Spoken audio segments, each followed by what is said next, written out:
श्री गुरु चरण सरोज रज निज मन मुकुर सुधार। भवनो रघुवर विमल यश जो दायक फल चार।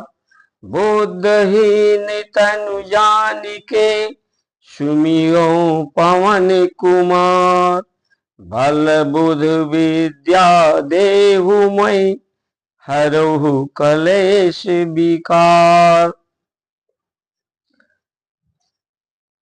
निर्मल जन मन मोहि पावा। छल छेद कपट मोहि न भावा। ये संस्कार संस्कृति वंदना श्री गुरु चरण कि निर्मल मन हमारा निर्मल हो। निर्मल यानी इसमें कोई मल ना हो। मल शरीर के अंदर जमा ना हो। मल ही दुर्गंधित होता है, दूषित करता है, विचारों को, प्रवृत्तियों को बीमार करता है, विवादग्रस्त बीमारग्रस्त करता है।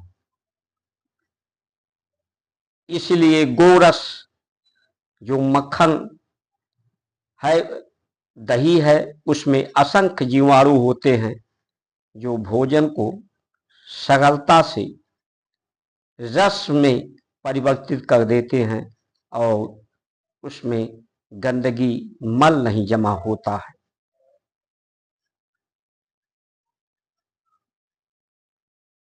विद्या के द्वारा अज्ञानता दूर होती है, निर्मल मन होता है।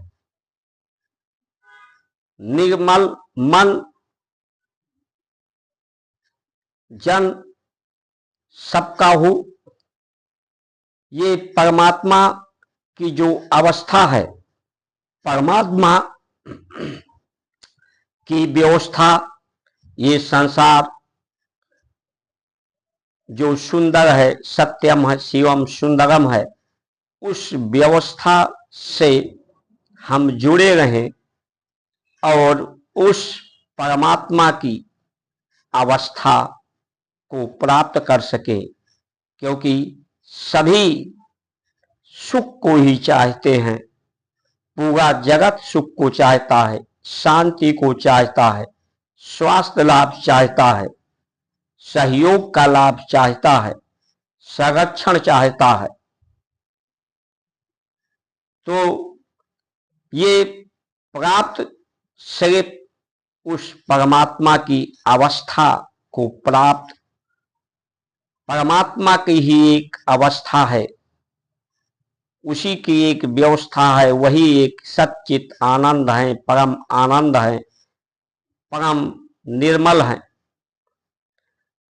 जो निर्विकार है, निर्विचार है, निष्काम है। तो उन्हीं की अवस्था को प्राप्त करके ही कोई सुखी रह सकता है, सभी संपूर्ण लाभ प्राप्त कर सकता है। और इसकी संपूर्ण एक योग्यता सब में है। इसमें जो बाधा है वो मल का है, छल का है, कपट का है।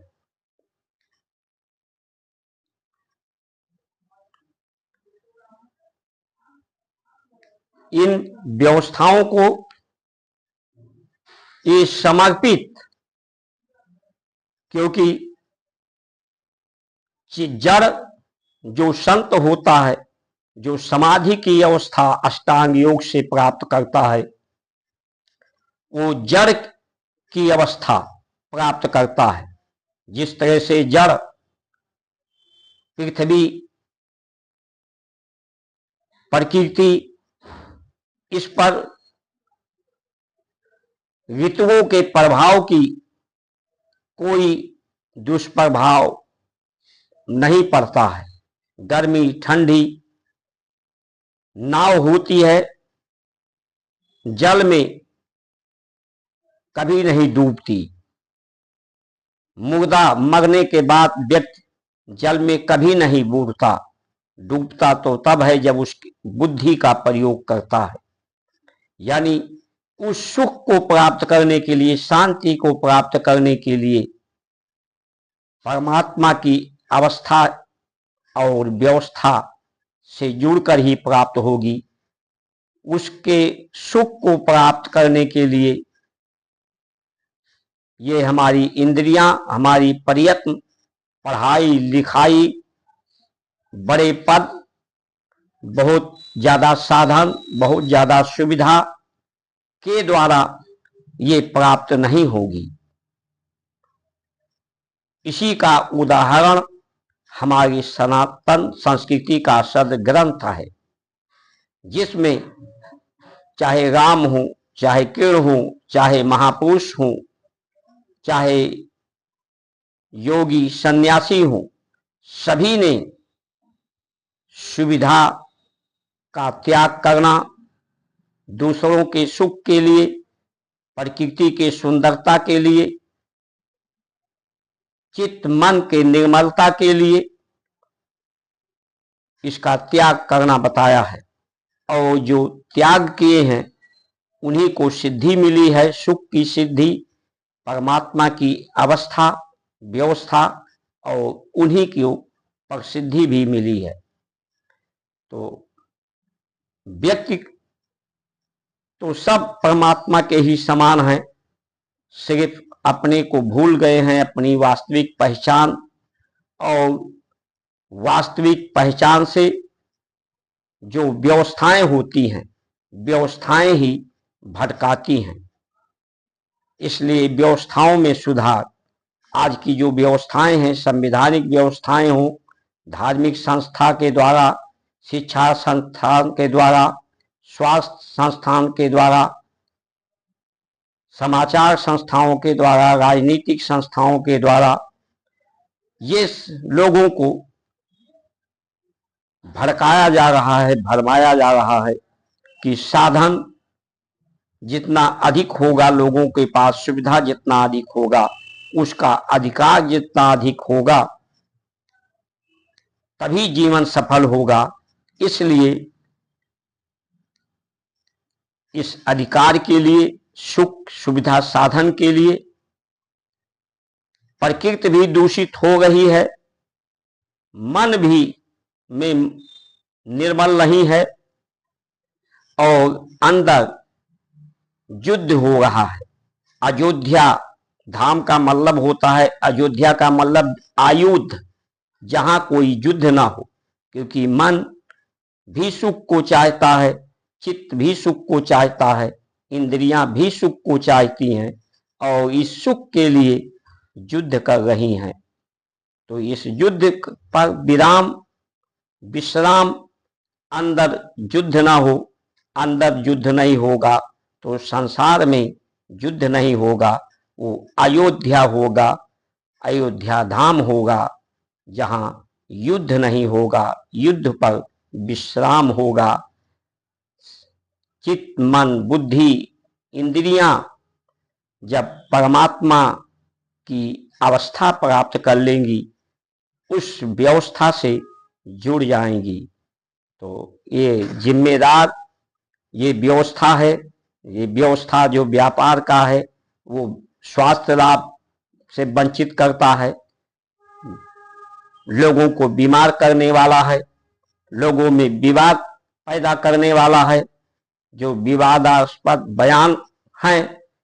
इसलिए इस व्यवस्थाओं को हमें बदलना चाहिए, बदलने के लिए संगठित होना चाहिए। समय रहते हम जागृत नहीं हुई तो ये व्यवस्था धर्म के लिए हानिकारक है। जो इंद्रियों का सुख होता है उसमें क्षणिक सुख होता है और हानि ही हानि होती है। काम वासनाओं से क्षणिक सुख, बस शरीर की शक्ति का हानि, साधन सुविधा प्रयोग करने से पैसे धन का हान, प्रकृति का हान, तो ये संपूर्ण लाभ जिसमें कोई हानि ना हो, वो सिर्फ सनातन संस्कृति संस्कार के द्वारा संभव है।